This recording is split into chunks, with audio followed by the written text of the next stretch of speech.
Hey everybody, welcome to day 3 of salad dressing week at puregiven.com/blog.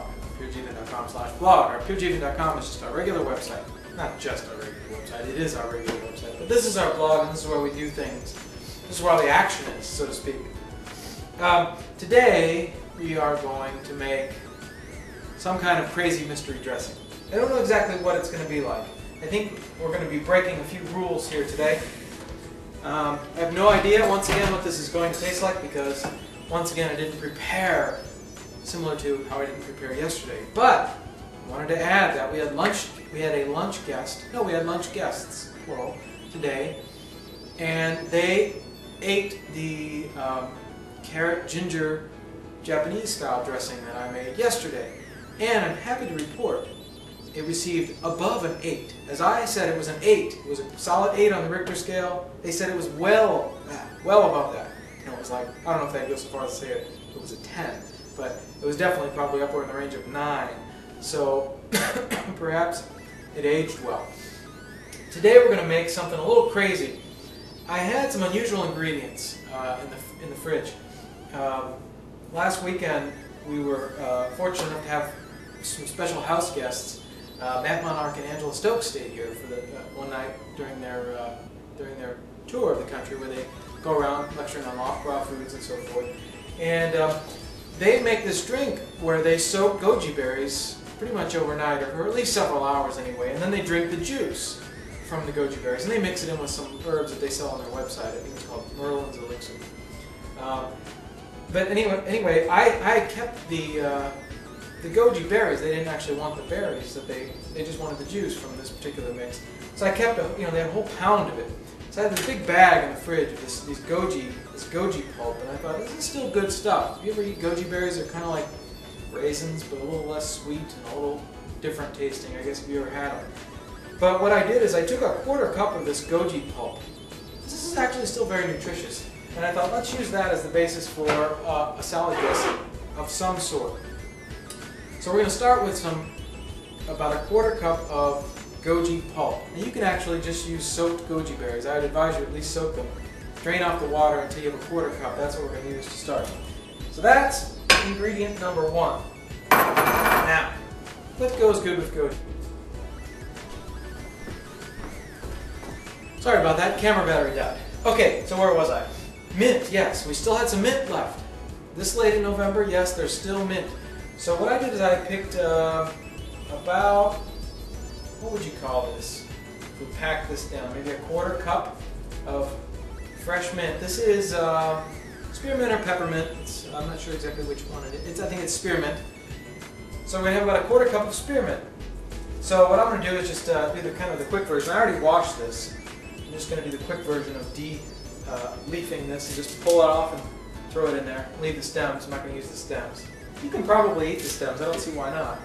But also, we know that the leaves are the good part. So let's just have the leaves now.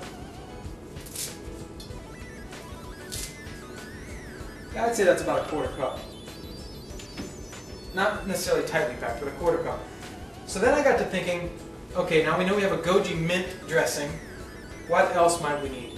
Well, for some reason when I started thinking about gojis and mint, I was gravitating more toward a fruity type of dressing, a sweeter type of dressing. So I knew I wanted some honey dates in there, so we'll throw 3 honey dates in there to start.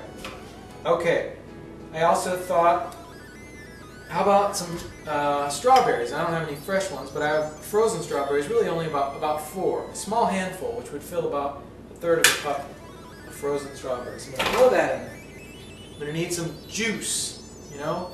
I was going to use water, but then I thought, I have some red grapes in the fridge. Why don't we try that? So, as you can see, this is about a ½ pound of organic red grapes. I'm going to throw those in there too.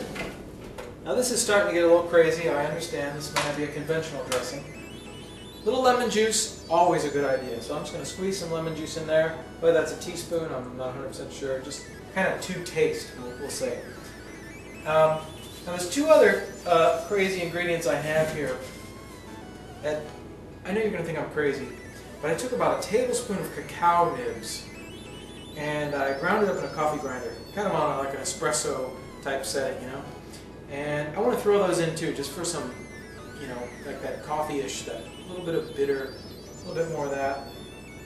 It has some fat in it as well. I didn't really throw any fat in this dressing, so we'll throw that in. Finally, I'm going to hold off on this, but I was thinking maybe some coconut as well. No, let's not hold off. Let's just do it. Half a cup of coconut. This is dried, shredded coconut. I'm going to put that in there as well. Now, let's blend it up and see what we have to start with. If it's disgusting, if it's really good, surprisingly, who knows what it's going to be. I'm hoping it's kind of a free, texture-y kind of neat thing. So I'm going to put it on pause and I'll be right back. Okay, so here's what happened. Here's what it looks like. Let me stand behind the camera to see if we can get a good shot of that. How's that look? It's interesting, isn't it? This came out surprisingly well on the first try. What I needed to do was add about a quarter cup of water to this. And also I would back off the coconut. Instead of using, what did I say, a third of a cup? No, I said a half of a cup. I would go down to more than a quarter, less than a half, whatever that is. Is that a third? I would go down to that level. Just back it off of a half, just a little bit. But what this produced was surprisingly tasty, and here's what I do as well. It's good. It's thick, but it's really good. What I would do with this is I would serve it on a thick lettuce. Don't use like a bib lettuce, or some delicate, floury, you know, light lettuce. You need a hearty lettuce to hold this dressing because it's thick. But what I would do is get some, I'd have my nice salad with all kinds of great veggies in it and stuff. And I would get a bag of frozen Bing cherries, which you can get the Cascadian Farm kind, is widely available. Let them thaw, and I would put those in. I would take just the lettuce, and I would take this dressing and but put it on the thick, crisp romaine lettuce. Mix it in so that you're just kind of coating it, but you're not wilting it, because here again it's a thick lettuce. You know, it can hold this kind of dressing. It's a hearty dressing is what it is. But it's also very wintry and very fruit-filled. It's very reminiscent of the holiday season, which is perfect because we're coming up on Thanksgiving. This would be a perfect dressing for a Thanksgiving Day salad. So we're going to call this Thanksgiving dressing. Thanksgiving dressing is what we're going to call it. I know that's an American holiday, but in America, in the parts where I've always lived, it's been cold out and they serve hearty meals on this day. And it's reminiscent of that time. A lot of sweet stuff as well, like cranberry sauce and whatever. So this would be very good. And here again, what I would do is I take the romaine lettuce, hearty, thick lettuce that you can get, chop it up big, and then spoon some of this in, toss it up until you have a nice coating. Then put in your veggies and things and toss it again lightly, so that mainly it's the lettuce that's coated. And maybe drop in some of those Bing cherries I was telling you about. I think that would be just, it would just kill. It would be that good. People would just, they'd freak out. They don't have to know the recipe, and you wouldn't have to tell them any of the secret ingredients that we just showed you. So I'm going to go ahead and call this an 8. I'm going to give it an 8. I liked it that much. I liked it that much. And rarely do I get a hit on the first try like that, but I'm very happy with this dressing.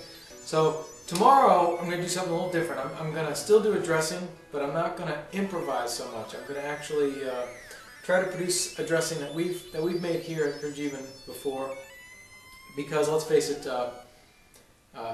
by the time you see this, tomorrow will be Thursday, so I'd like to put 2 dressings out there that I know for sure are going to be good rather than take a chance, because I was getting a little nervous there. So here we are with Thanksgiving dressing. I'm going to put this in the fridge.